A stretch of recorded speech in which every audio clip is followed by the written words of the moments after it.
Um, okay, why don't we go ahead and get started? As a reminder, please chat, please share. Mike and Renee are going to take us through a lot of things that restaurants and other places are going to do to power through this winter season. We'd love to hear your thoughts as you go. Again, make sure you choose all panelists and attendees when you do that, and you could share with the rest of this community. I would like to start things off with just a chat question. You could answer now, you could answer as you think of it later, but if you put your mind to it, what are the most positive things or most positive thing that's come out of 2020 for you? And maybe think more along the lines of us all in the food industry. Have there been any silver linings that you think are worth talking about? Is it that you have enjoyed working from home maybe? Is it that there's been a new opportunity in business? Is there something about connections with people that have manifested in some way that you wouldn't have thought about?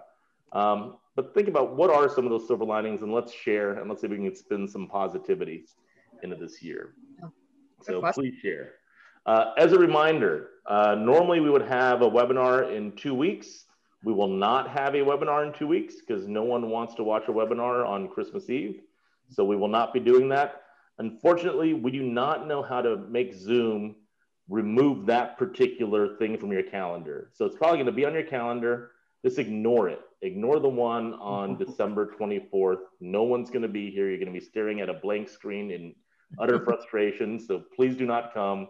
Our next webinar is going to be in the new year, January 7th. So this is our last, today is our last webinar of the year. So no webinar on Christmas Eve. The next one is on January 7th. As a reminder, we're still posting brand new reports to our coronavirus resource page, totally free to the industry. Please share, get the newest editions there. And we've set it up so that you can see always the new stuff at the very top of the page too, to make it a little bit easier because there's so much stuff on there now. But please make sure that all of your colleagues know there's a lot of great information and it's completely open and free to the industry. So we have a couple of stats that we've always been tracking, and one of them is, hey, are people concerned about COVID? And you can sort of see pretty clearly over here what's happened where we had the decline, then we had a spike, then we had a little bit of a flattening period. And with the current wave of cases, we've seen a pretty dramatic uptick all of a sudden in the percentage of consumers that are concerned about COVID. So this is something to note, and it also translates into whether they feel comfortable eating out. So there's that other stat we always track, which is, are you definitely avoiding eating out? And the number has ticked up a little bit, right? We tracked all the way into the low 40s. We're back almost at 50% again. And obviously this is very much driven by what's happening with cases and by the news cycle as well. But there is still room for some optimism and positivity because of everything that's happening with potentially upcoming vaccines. Now, the interesting thing is, despite that more people are saying, hey, I'm not so sure about eating out, and certain parts of the country closing down either indoor or outdoor dining, what we've seen over the past couple of weeks has been interesting and sort of different than what's happened in the previous sort of waves of COVID and when we've had lockdowns.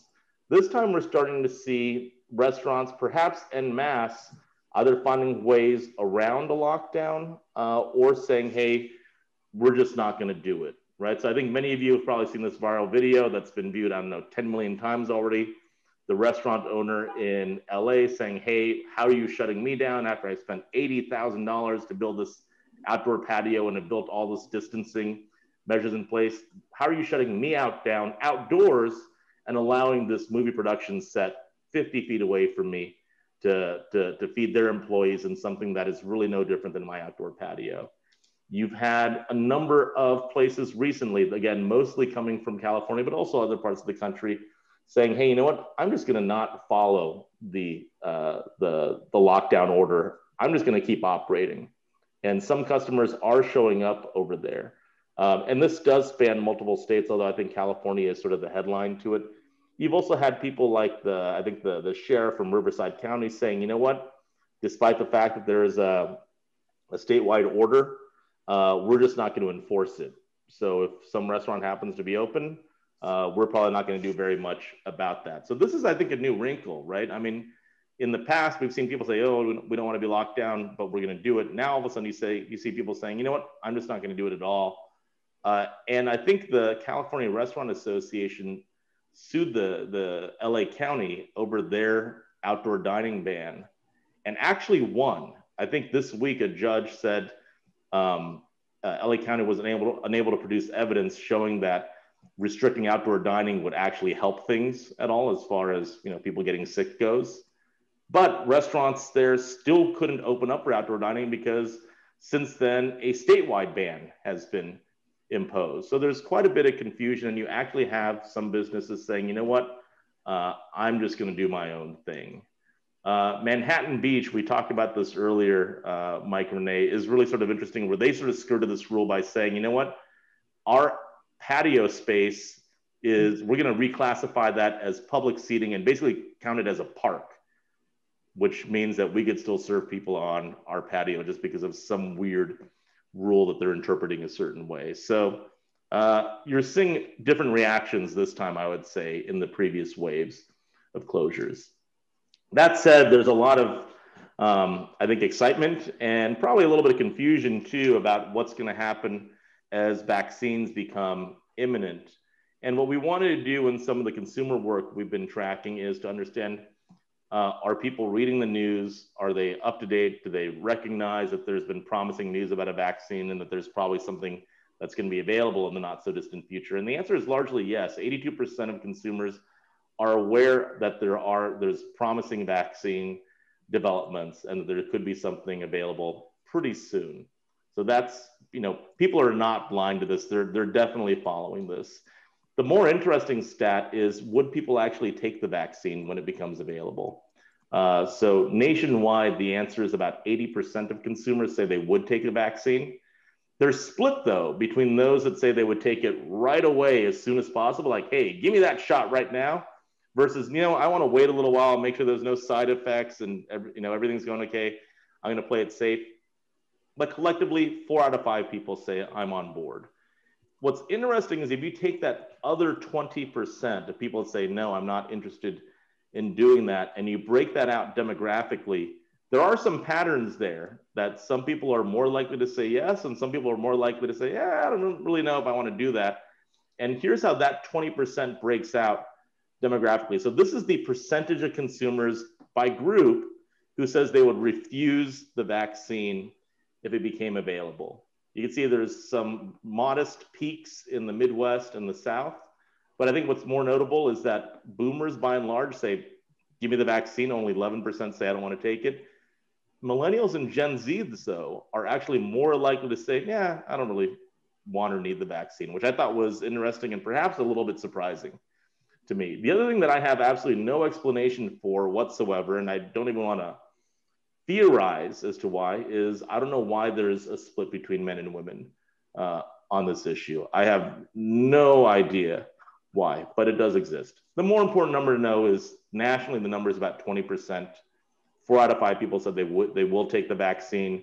Half of those will do it right away as soon as they're able to. Another half will just wait a little bit and then they're on board. So there we go. So I thought we could maybe get started with just a quick poll. So here's the question. When do you expect to stop regularly wearing a mask?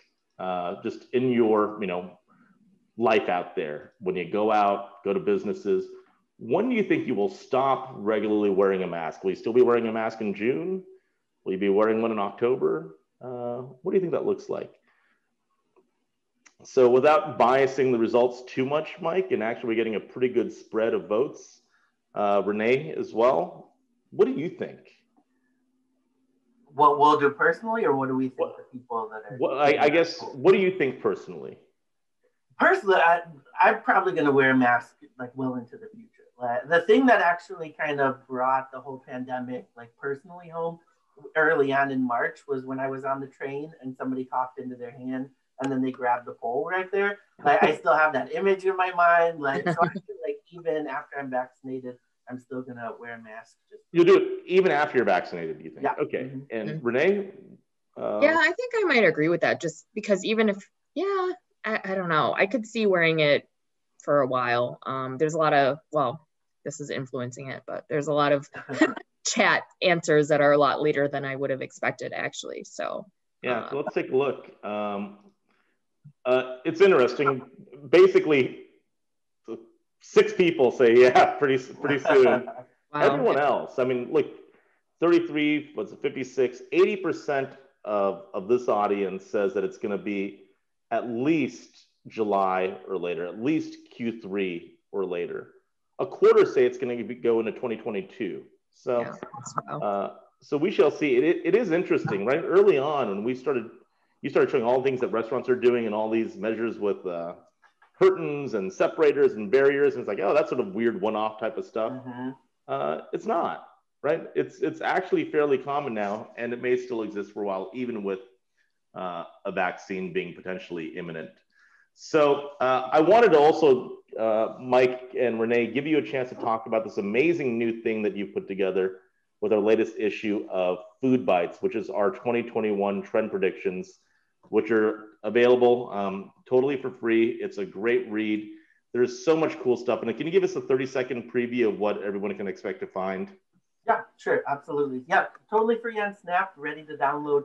Just uploaded it this week. So it's always one of our most anticipated issues. And this year, we really kind of dove into some of those big picture factors, the macro trends that will really impact the industry in the year ahead. So some of what we're talking about right now, vaccines, a new administration, technology booms, things like that. And then, we dive into 7 trends and then 10 flavors and ingredients to know that will really impact the industry. Yeah, it's a great read. I mean, the team's done an incredible job with this. So you all have access to it.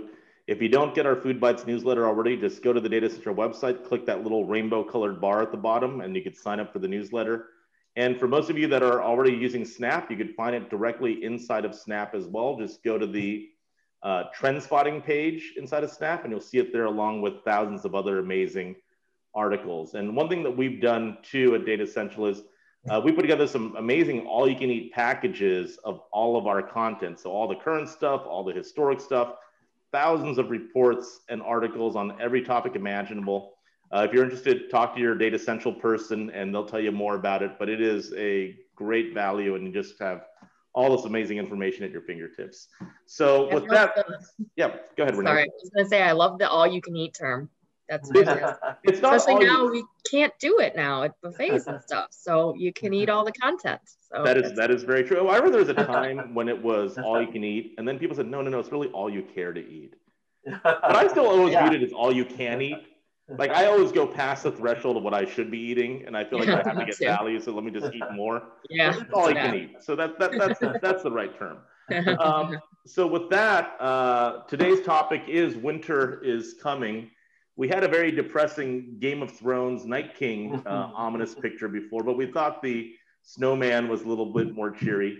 And Mike and Renee, I'm gonna let you take it away. Let's talk about what restaurants are doing to power through this winter. Yeah, and every time that we do this webinar, looking at some of the creative ideas, it tends to be a lot of kind of unique, unusual stuff. And on the one hand, we don't want to make light of the fact that everybody's trying to survive, that, a lot of restaurants have closed out there. But at the same token, there is kind of a light at the end of the tunnel. When we were researching, the things that we were going to cover today, most of the operators were saying, this is a bridge solution for us. We, know that there's going to be an end to this in the future. So, we're just kind of using these things to get us through to next year.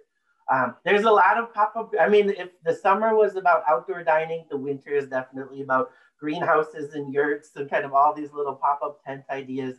And I think they've actually done a pretty good job of keeping people warm. This article was from the Washington Post. One of the difficulties has been keeping the food warm. So there was a restaurant in Detroit called The Royal, and the owner of it said he was going to purchase reptile lamps and put them on the table so that they could put the food under the reptile lamp and keep it warm for the visitors. Now, I've never heard of the reptile lamp. Is that literally like for reptiles? Yeah, like literally, like if you have an iguana to put in the, like an iguana tank, that's what he's going to purchase. Oh, that's really smart, actually. Yeah, I have one for my turtle. Yeah, you can use it to bring it to the restaurant and heat your own food. So yeah, you were asking, Jack, you know, if we had been out to eat at some of these outdoor dining areas. And this is, I think it's pronounced FIA or FIA in Chicago. I've actually been there quite a few times. They opened during the pandemic, and now they have these igloos. So if you go to the next slide, you can actually see me kind of in the dark dining there. You look so lonely in there, Renee. I feel bad for you. No, well, I had a friend, don't worry, and he's taking the picture. So that's why I'm lonely inside. But it was a cool experience. I mean, it was really cute and it was warm. You see by my feet, that black thing is a little space heater. But, you know, both my friend and I had said, you know, I think it was maybe 40, 45 out.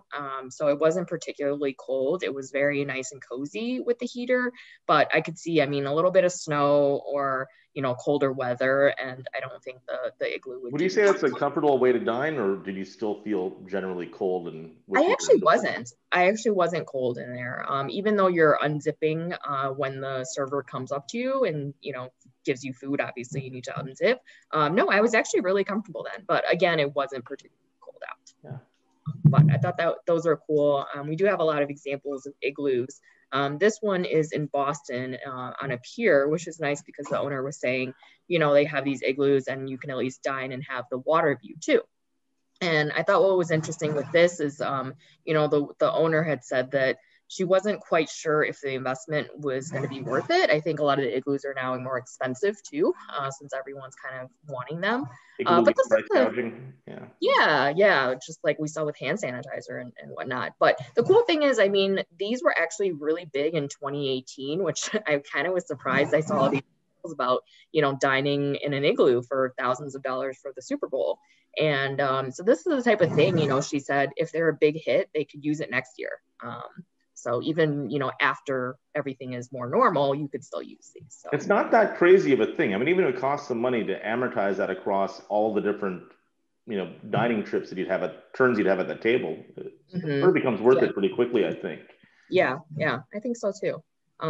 This is a really cool example I found called East Eats in Detroit. And so they actually are born, their entire restaurant is born out of the pandemic. So they actually created everything with the dome igloo theme. So you see even their logo has the little dome. And so they have these 12 little igloos, pergolas, and everything is kind of themed around it. They have the platform there too that's supposed to help with air circulation, which I know has been kind of an issue too. I wonder if they'll still be that way post-pandemic, or if they'll revert into a different concept at that point. I wonder, I think I was reading that they would stick with it. I mean, it is the type of thing that looks super cozy, and it kind of reminds you of like the Star Labs, you know, do you remember that from like elementary school? So it's the type of thing. I mean, they built it into their entire concept. So I would see that. You know, it's true, because you think about the way you eat at home, right? Like maybe sometimes you eat at the couch with a coffee table or something. But we're so trained in restaurants to sit at this table, and it's really been the only way we've eaten at restaurants. Why not do something like this that reflects the way that we probably want to eat anyways? It's cool. Right. Yeah, I would totally visit that. Yeah. This is right down the street for me. A lot of these are from my own neighborhood since I'm not going out too much. But this used to be a barbecue place that was really, really good, and they had just shut down during the pandemic. And this place popped up. They specialize in burrito tacos, which is kind of one of those new trends that's actually a little related to what's the one that's related in our top 10 trends for 2021, Mike? Oh, asada. So asada has been really good. Yeah. So they're doing these burrito tacos, and I thought this was awesome. Like a lot of walk-up windows we're seeing, and they've built that right into this concept. It's very obvious. Hey, it's a food truck, you know, essentially a food truck. And you don't have to go inside. You can just, there was a huge line out the door too. And that also kind of, you don't have to worry about your food getting cold. It's very obvious that you're grabbing it and going. So they've been very popular. Let's see. So this is the first time, and I don't know if you guys have received, I mean, even before the pandemic, have you guys ever received like a thank you note from a restaurant for being there? I never have. You know, I've gotten the ones that are like, thanks for your order, it'll come to you in 10 minutes or whatever. But I was actually really surprised that Roots here in Chicago, they have the best mozzarella sticks. Oh my God. I got them, and then they sent this email 2 or 3 days later, just kind of saying, you know, thanks for your support. I thought that was really cool. And I shared that with our Datassential staff, and Emily had shared that Cozy Dollar on the right from Cozy Noodle. So that's also just kind of a cute, like, you know, happy Thanksgiving. Here's $1 for your next meal. Just kind of shows that, you know, your business is appreciated. So that is actually sort of interesting. You know, it cost almost nothing to send the thank you note, and at least that's an impact. Yeah. I mean, definitely the email. I mean, that's definitely a carbon copy, you know, copy paste to everyone, but it was nice. Nice. Half Acre. Oh yeah, so this of course is also right down the street from me. But I thought this was cool because they have 2 locations in Chicago, and this one, even when we were allowed to do outdoor dining or, you know, outdoor drinking, essentially, they didn't really open for a long time. I think because they probably just have a lot of distribution, but they turned this space into the right there into a takeaway cafe. So now they're kind of expanding outside of just beer and some of their snack foods. And now they've got pastries and coffee, and, you know, it's right there in the name, Takeaway Cafe. So I thought that was a really cool use of their space. That menu sounds awesome. I don't know what, you know, country sourdough is versus regular sourdough, or I was saying, yeah, I don't know if you can. Yeah, the egg boy, that's what it was. I called it a doughboy. Awesome. It's actually like a khachapuri. So it's like the Georgian flatbread kind of, and has an egg in the middle. I haven't been, but a neighbor brought me some and it was really good. Can you say that again? I think you're using a food term many of us don't know. It's like a what? Khachapuri. It's a Georgian, look it up. We've written about it too. It's a Georgian flatbread with like cheese and eggs in the middle. So. And this is why you 2 are on the trend team. So. Jack's like, what? But yet you know what a clootie is. So again, with the walk-up windows, this owner of Folk in Detroit was talking about how, you know, I think they turned into more of the market cafe hybrid. And she was having trouble pinpointing their actual like revenue streams. You know, is it coming from online orders, or are people actually coming in? But one thing she said really helped was this walk-up window. A lot of restaurants in the area have asked her about it as well. And she said it's just like very clear and very easy to consumers. They know that they're going to be safe because they're not going inside. At one point, they limited how many people could be entering at one time. So this way, you know, there's not a limit. And it's really helped with their business. Yeah, I'm surprised we actually don't have more places that have had walk-up windows historically. It makes so much sense to do, but we're certainly seeing a lot more now these days. Yeah. And when you look at a lot of the remodels that are coming out of the, you know, major chains, using walk-up windows are really popular. Yeah, makes total sense. And that takes away the cold aspect too. You know, you might stand in line for a little bit, but your food won't get cold and you won't get cold. So this is Sushi Taro in DC, and, you know, just kind of that next iteration of all the take-home stuff that we've been seeing. This is actually, they had closed and then did only pickup and delivery. And this, I love those pictures of those guys. They just look so happy. This is actually a $1,600 omakase at home that they do, which sounds obnoxious, but it's actually because they, you know, rather than just picking up the sushi and taking it home, you know, these sushi chefs are actually coming into your home and like showing you how they're making this. So the chef comes to you? Yeah. So they're, you know, that's the person's home and looks gorgeous. So they're actually doing it for you. So that's pretty cool. But even though they've done very well, they said with pickup and takeout and this, you know, very expensive omakase, they said they're only doing 40% of their business. So how many people do you think that feeds over there? I mean, it looks like the 2. I think they're just bringing, you know, maybe just showcasing all that fish. Oh, I thought you got all that. I said that's actually not a bad deal if you get everything on the left, because that's like $800 with a uni right there. Yeah. I don't know exactly the particulars, but that's kind of a cool little experience, you know. So I would, well, if I had $1,600, that's great. So I found this one in LA, and they've actually been doing these takeout boxes pre-pandemic, but it comes in so handy when you have to switch to delivery all of a sudden and takeout. This is Sugarfish by Sushi Nozawa in LA. They have a concept called Kazunori as well, which is also incredible. But this is such a cool takeout box, isn't it? Mm-hmm. I mean, you feel like you're learning something, you're eating the sushi the right way. It's just really well constructed. So I think, look, we've seen for years the industry has been moving to delivery, and this year has been particularly crazy for delivery. There's been so much stuff that we still need to do around packaging to make that experience better, and we should be, learning from ideas like this. This is great. It reminds me of the chocolate boxes when it tells you exactly what all the chocolates in them. Yeah, like the little key. Yeah. Yeah, that is a very nice box. I like that. Yeah, but if any of you are in the general LA area, if you have not been to Sugarfish or Kazunori yet, you owe it yourself to get food from there. It's fantastic. Okay, Cuba Libre. Oh yeah, so I thought this was interesting. We talked a lot about sanitation and health in the beginning, and this restaurant in DC they have they said they hired the disinfectador. I think I'm saying that right. And they actually just roam the restaurant, like always cleaning and sanitizing, which sounds a little silly, but I mean, then you see for sure, hey, this person is dedicated to this. And actually what I thought was even crazier about this picture is I actually thought that was like a wig or some sort of getup.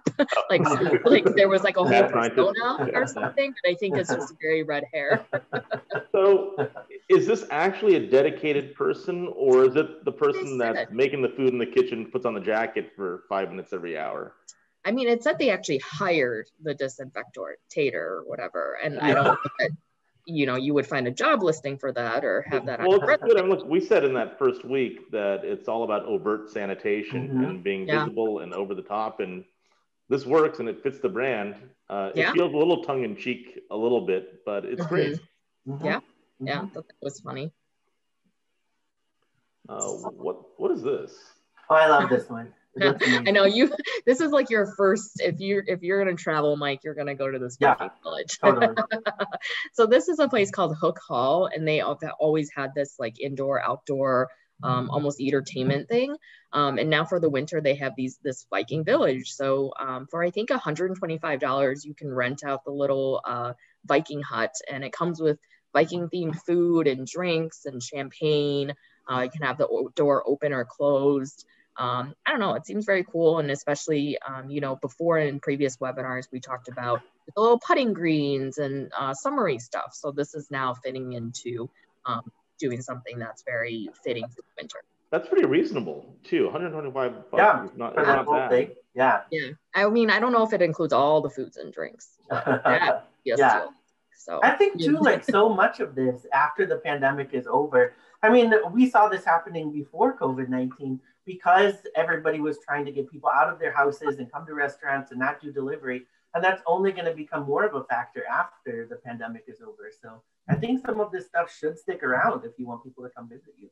And also, if you're cold, if you're cold, it's also okay because they'll just say, hey, Vikings were cold too, so toughen up. It's just part of the theme. Yeah, you got to live like a Viking, right? Let's see. Oh yeah, so this is a cool before and after. And Jack, you actually found this picture of the before of this place, Sampan in Philly, and what they've done. So just take a second to look at that decor. It looks like a very normal, hip restaurant from back when this was a thing. You could eat inside. And if you go to the next slide, this is what they've done for their outdoor patio. And so I did not even notice this, but Jack pointed out in the lower right corner there, you can see that same weird black and white decor there. But what they've done is they've also have, these little shutting doors and these pergolas. And then they also have an HVAC system actually. So the guy, it looks like he's like in the Secret Service. He's touching those vents. So they've actually said that people have actually told them, can you turn it down a little? It's actually very hot in here. So I thought that was interesting to take it a step further, to have even like the HVAC in there. So I don't know if we have any construction specialists in the audience, but it sounds like that's very expensive to do, to bring your HVAC out onto the street. That sounds crazy expensive to me. But It must be a popular restaurant. Yeah. And one quote from the operator that I thought was interesting and is probably the sentiment across a lot of different restaurants is he was saying, you know, nobody's thriving from this. You know, the goal is just to get to the other side and have a restaurant that's open, which I think is kind of uplifting and kind of sad at the same time. But, you know, again, in an industry that, you know, was so competitive, I think now there's a lot more like camaraderie and like, you know, everyone is just trying to survive. So working together too. Absolutely. Fork. Yeah, so this is Fork Restaurant also in Philly. And again, so this was kind of, you know, talking about, you know, do people actually really want to be outside and, you know, be very cold when they're eating? And so the owner had said, you know, she makes it a point to always eat outside, only eat outside at restaurants. And, you know, she's putting on the long underwear, she's putting on the parkas, she's going to sit there and be cold. But she knows that's a really big commitment and she's not going to bank on everyone doing that. And, you know, I've been to one time since the indoor ban, I've been to a brewery here where it's not even outdoors. It's just, you know, when you're close enough to the big windows. But it was very cold and we had our coats and everything on the entire time. So to sit through a meal, I think, you know, so she's actually doing, you know, more of these take home kits, like this champagne braised dinner that you're seeing there, champagne braised chicken. And they're actually expanding out to the suburbs as well. It is interesting. I've personally had much more of a desire to have giant bowls of hot soup lately than I think I ever had in my life. So we'll see if consumption changes. Yeah. And that's kind of related to Montverde here in Chicago, one of my favorite restaurants. They've done a similar thing where they've expanded their reach out to the suburbs. So several days a week, you can go out to Glen Ellen or, well, you wouldn't go out there, I don't think, but if you're out there already, you know, they have pickup spots where you can take their dinners home. And I think that's a big thing. You know, a lot of people live in the suburbs and commuted downtown for work and then would go to Montverde or a lot of these downtown areas. And now, you know, schlepping all the way downtown to just pick up a meal isn't quite as appealing. So I think this is an awesome thing. And you can get either a hot meal or you could get the ingredients and make it yourself. Is that the idea? I think it's all of these meal kits where, you know, basically you just heat it back up. Yeah. But Mike, I think you said this was doing very well. Yeah, it's been really successful for them. If you look at their Facebook or their Instagram, you see people who are in those neighborhoods getting really excited that, you know, Montverde is going to be in my neighborhood on Tuesday. And, you know, it's just kind of one more thing to get excited about. Yeah, very smart, I think. Yeah. And this is, I mean, we've seen these in a number of cities and towns across the country, but just kind of incorporating ways to get people out of their houses and maybe into those business districts that are a little bit quieter right now. So this is an arts district near Miami. We've actually done this in Chicago. There's a scavenger hunt going on for delivery right now. But a lawyer came up with this, which is it's a photo scavenger hunt. You can see the clues right there. And you actually go to all of the locations in that downtown area and you take pictures and then there are prizes at the end. So just, you know, everybody kind of looking for ways to get people out again into those districts where, you know, if they were working down there before, you know, there's not really as much of a reason to go there. Yeah. So do you know how that works does he try to feature restaurants in particular?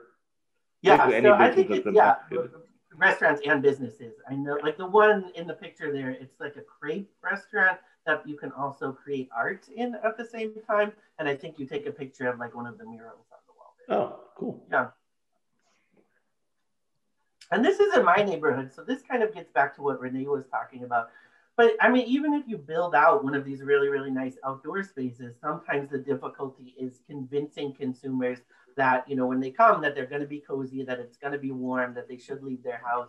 And so this is Uncommon Ground, literally right up the street from me. And they said, you know, they built out this nice patio, but it's been really, really difficult to convince people that, you know, they're going to come here and they're going to be cozy. So, and just like reaching out to everybody on Facebook and saying, you know, can you support us in other ways? Can you buy gift cards? I think that's the thing right now, that you can kind of appeal directly to your customer base and say, this is what we need in order to survive. This kind of went viral and is in like all the local neighborhood groups now. So that, you know. It is so interesting. And we actually saw this very early on in the consumer data all the way back in March and April that people said, yeah, we want to help in some way. We understand it's tough for businesses and particularly restaurants. We want to help. And if you think about restaurant marketing in the past, it's sort of like, what can we do for you as the customer, this delicious food? Now you can actually say, hey, we need you to help us as a business. And it seems to work quite well. Yeah, especially around this season. I think the appeals to purchase gift cards have been particularly popular. And this, I know I've seen some people talking about this in the chats, and you know, it's kind of a thorny issue throughout the industry. Just the idea of what is indoor seating and what is outdoor seating and what is safe. And, you know, at a certain point, if you've built a building outside, is it even outdoor seating anymore? And so, I mean, I don't think it's about, you know, kind of coming down on these restaurateurs who are trying to survive. I think a lot of it is just being cognizant of, you know, what the consumer thinks is safe and, you know, the data that's out there. I know New York actually kind of says in their regulations how many walls you're allowed to have to be outside versus inside dining.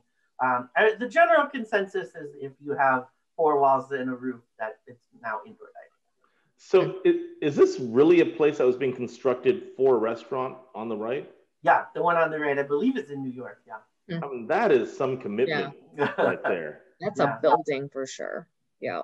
Because the tents, does that count as a wall, Mike? It does count as a wall if it's a tent. Yeah. But there's more ventilation in that wood structure than there is in that tent structure, right? Yeah, if you put I think they're going to put plexiglass over it, and then they won't. And I think, like so much of it too is like these are designed for multiple groups of people who don't live together, whereas an igloo is, you know, one family or one pod. Right, that's true. Very interesting. Happy holidays. Yeah, I mean, like, I think this has been one of the cool things is just the creativity around the holidays and making sure that people can celebrate the holidays that in many ways they're even more meaningful this year. So this is Meckelberg's in New York. They're a brewery and restaurant. And they just, you know, decorated for the holidays. It looks really attractive. It looks fun. You know, we saw people decorating for the holidays way back in March, just because they wanted things that made them feel better. So I think anything that you can do to kind of celebrate the holiday season this year is going to be. We saw people decorating for winter holiday back in March. Yeah. So like people were putting up Christmas lights in March just to like have that good feeling. Yeah. Or even, that's crazy. I feel like it was just like Christmas in July, and now it's remember Burger King did Christmas in July promotion. Yeah. That's insane that it's the end of the year.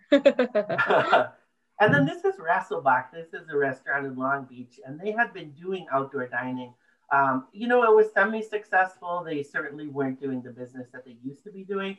And so they incorporated a Christmas tree lot in the outdoor dining space. So you can go there, you can purchase your live Christmas tree. Actually, all of the servers there are now experts in Christmas trees and can explain the different options that you have there.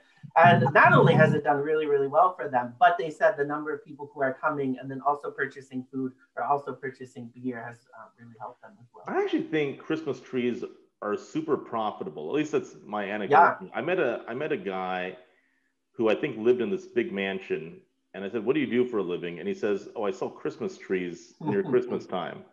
I'm like, huh? And that was literally it. I guess he made a lot of money on Christmas. So maybe they're making more off the trees than they are the food. Probably. Yeah.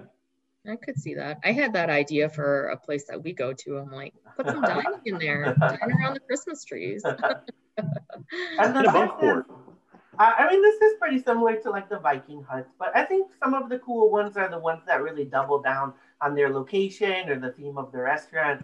You know, this is a brewing company in Maine, and these are supposed to be modeled after the fishing shacks or the ice shacks that you would see on the ice for ice fishing.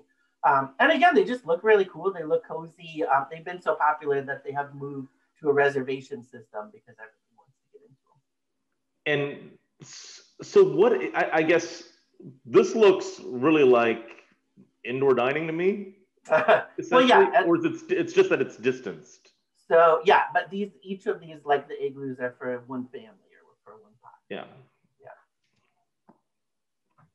And then this is, it's actually a business person who is from Germany. And this is a neighborhood in Michigan.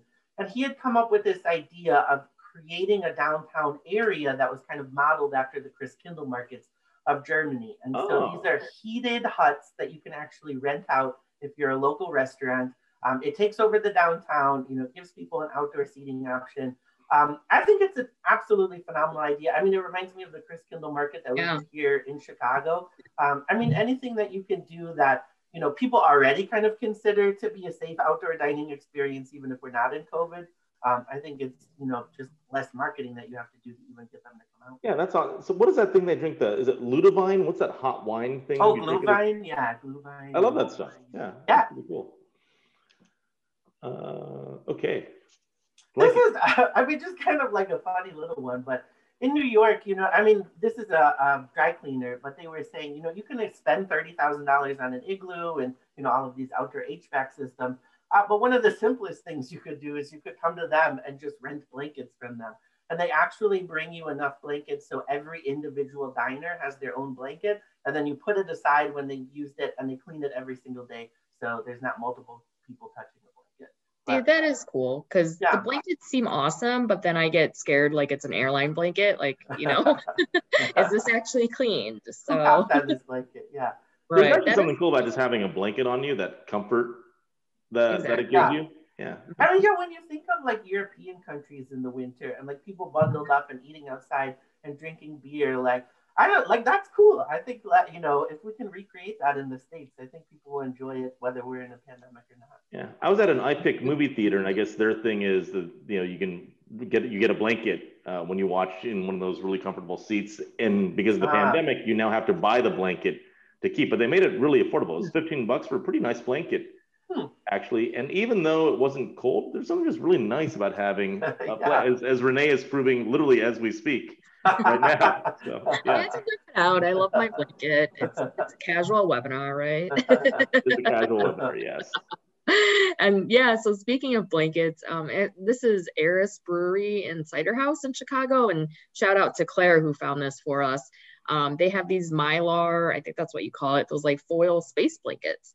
And so they posted on Facebook, you know, we only have heaters, we don't have all the fancy igloos, but here's the blanket you can get for, I think it's $250. So then it looks like they're all cozy there. And then I thought, I mean, you can take this home and use it for, what is it, like dress like a burrito day for Chipotle Halloween. So you can, and you can bring this in, to other restaurants too. So. And these things really do work, right? Isn't this literally what keeps people, you know, from freezing to death in the cold of space? Right. So, right. Yeah, it probably works. Yeah, I would use that for sure. And I'm sure a lot of people listening have actually heard about this one. So this is City Winery, which is a chain. They have a location in Chicago, which is this location in the picture. Actually, you know, we had been talking about a lot of these igloos were really popular prior to COVID. We looked at getting one. There's a location right on the Chicago River, but renting them was $1,000, I think, even before the pandemic. So it shows you how popular they were. But they were actually in the midst of creating a new location on a pier in New York when COVID happened, and they still wanted to use the space and they still wanted to open it. And so they're one of the first restaurants in the country to actually require rapid testing for everybody in the restaurant on a couple days of the week. So you actually go into the restaurant, they do a little rapid test right there. You wait 12 to 15 minutes, they give you a glass of champagne and you wait for your results. And if you're negative, then you get to go into the restaurant. And they say the test is 99% accurate and that you're assured every single person in the restaurant is COVID. I wonder how many people they had to turn away as a result of that. Yeah, that's what I wonder. They didn't say. They did say a couple staff members as part of this tested positive, but they didn't say, how many patrons tested positive. That is interesting, though, because you're also buying peace of mind, you know, that nobody else there is sick and you're also not sick. So. And it costs $50. I think they said the test cost them $65, so they're losing a bit of money. But they said, again, like we've said this whole time, it's a bridge solution for them. It's, you have to pay for the test if you're positive? That's a good question. I don't know about that. Really, I know. Do they just like throw a hazmat suit over you and you're like, all right, go? There's sandwich to go. And then kind of moving into some other segments, you know, we've been asked multiple times, is it going to be in the future that you have to show that you've been vaccinated to enter a restaurant or something like that? And so we are seeing this pop up in some of the segments. So this is the Common Pass, which is being adopted by a number of airlines. And in the future, it will show that you've been vaccinated. And so you don't have to quarantine or you don't have to do a test at the airport. I know Ticketmaster is trying to come up with something similar. Canada has said that they'll do, some type of paper pass that shows you've been vaccinated, whereas the UK says they're not going to do anything like that. This seems like it is at least probable that you'll see this impact restaurants, or that restaurants will adopt this as a policy, right? And I think that it won't be required so much as, if you are vaccinated, you can go in immediately, whereas if you're not vaccinated, you'll, either have to do a rapid test or something. Or the split between indoor and outdoor dining, or something. Yeah. And so in our last webinar, we talked about an example, I think it was from Sweden, of a hotel that had actually taken the hotel rooms and turned them into private restaurant rooms.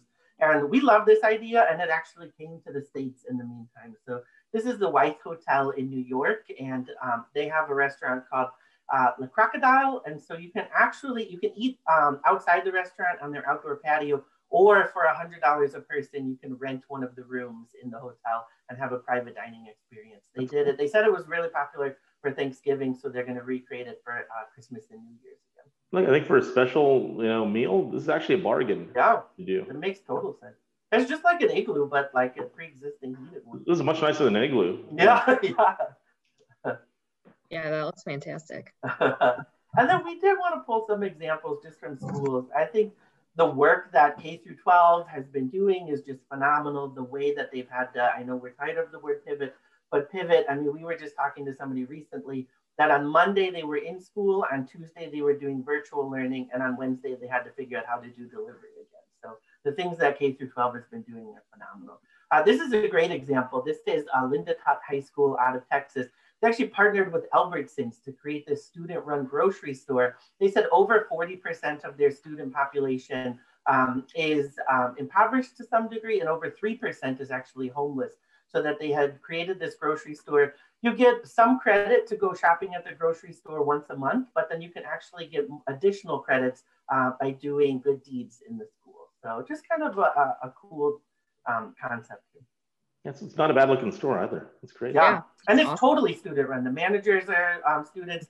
The inventory checkers are students. I mean, like every single person that runs it is a student. Yeah, that's great. Great life skill as well. Yeah, definitely.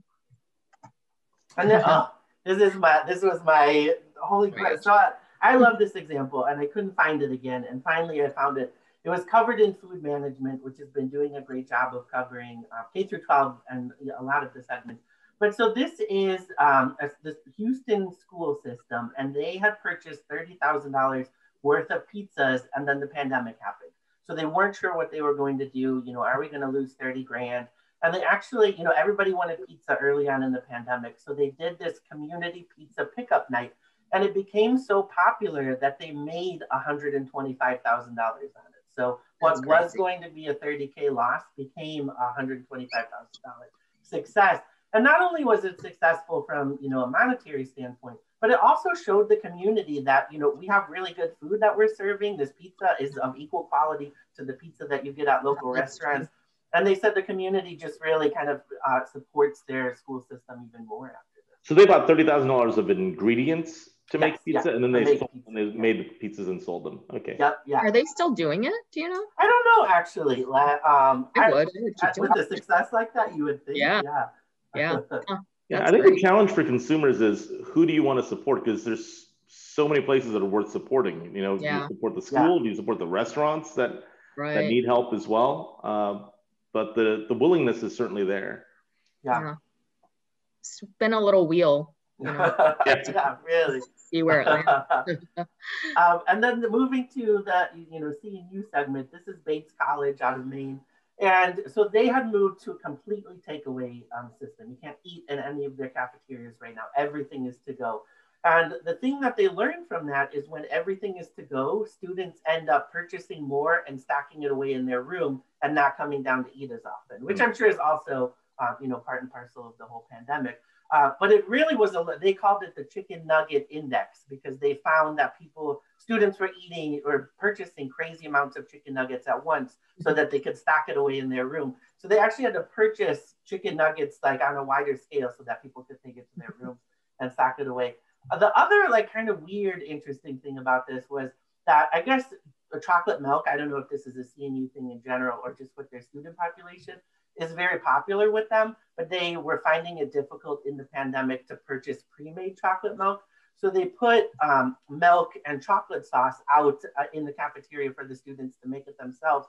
And they found that a number of students didn't know that that's how you make chocolate milk. So they actually had to put a recipe card out that said how you make chocolate milk. Oh my God. The things you learn in college, right? Yeah. That's not you learn how to make chocolate milk. I feel like I would squirrel away chicken nuggets, even not in the pandemic, but maybe it's just me. I would just have like 30,000 in my room. One, that's not surprising, given that we know that cooking skills have generally diminished from one generation to the next.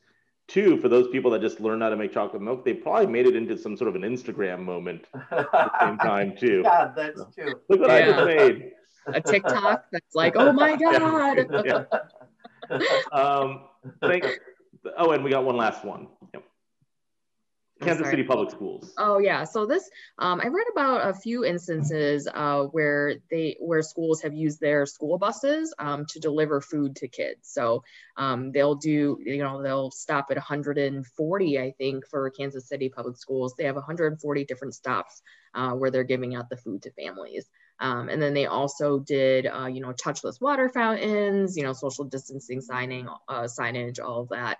And then also kind of like a little welcome bag to students too, that gives them sanitizer and gloves and things like that.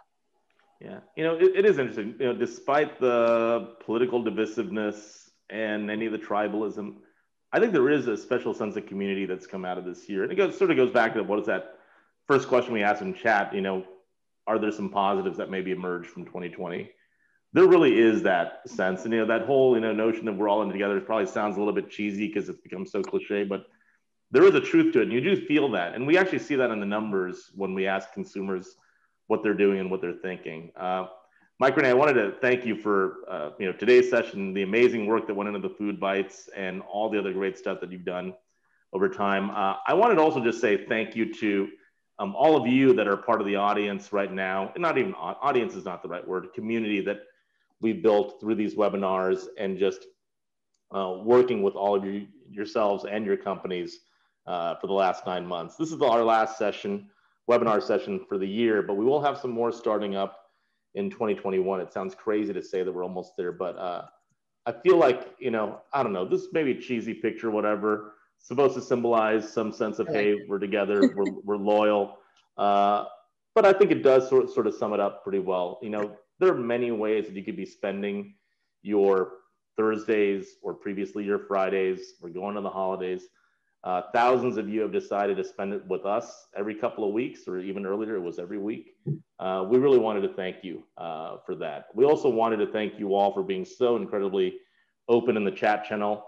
And also for those of you that are working directly with Datassential, all the things that you told us personally about what's happening in your lives and in your businesses that have allowed us to create better solutions for you. So we are really encouraged by that, and we hope that it continues. But more than anything, I really just wanted to say thank you to the Datassential staff here. And look, this is an old picture. We have not been able to take headshots for some of the newer people that have joined the Datassential team over the past few months. So I apologize if you're not represented here, but you are in spirit. I wanted to use this opportunity to say thank you all. I mean, for those of you watching, the people on the Datassential team have really busted their asses. They've worked their butts off for the past several months. We made a commitment back in March to do whatever we can to keep the industry informed, updated, to help the recovery process as best we can. It was basically just additional work for every single person to do, and everyone has sort of flocked to it, taken to it, and they've been working like crazy to produce, 50, 60 plus reports that are available for free. So thank you all. It's been tremendous. With that, we have a couple of final messages. One, again, the next webinar is January 7th. At some point, we will have something other than COVID to talk about, but I imagine January 7th, we'll still have some COVID-related topics on the date. So please join us. Please make sure you do not come in 2 weeks on Christmas Eve. We will not have that Christmas Eve one, so just strike that off your calendar. But January 7th, we get right back at it. And again, if you're working with us already, fantastic. If you're not, we certainly invite you to. We really do appreciate the chance to work with your companies and hope that we could find ways of doing even more business together. So thank you all. You get 3 minutes of your day back. I hope you use it to have a spectacular lunch, and we will see you very soon. Bye, everybody.